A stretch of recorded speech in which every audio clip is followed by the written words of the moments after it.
Welcome back. Any presidential interview under oath with the Congress, or more likely with the special counsel, would come near the end of the investigations and only after questions about other key players in the president's orbit have been answered. The days ahead just might bring some of the answers to those questions as the president's Russia ties are explored by Congress. Michael Flynn, the former national security advisor, Trump loyalist in the campaign, a central player.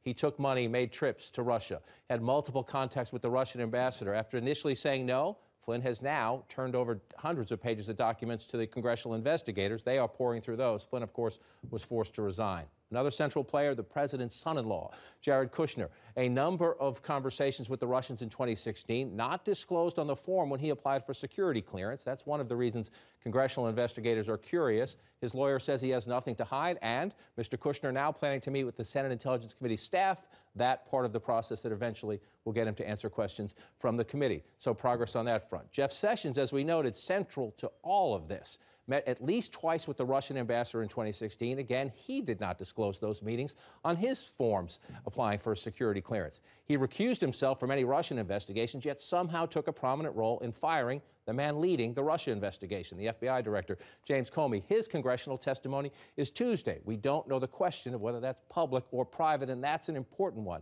because Comey's testimony raised several new questions about the Attorney General's conduct and why the FBI leadership decided it was best they not share some important information with the Attorney General.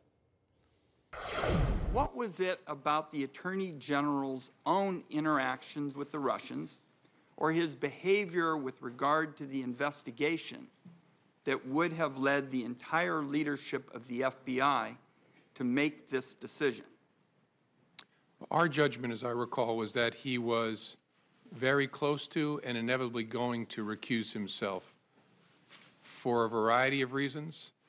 We also were aware of facts that I can't discuss in an open setting that would make his continued engagement in a Russia-related investigation problematic.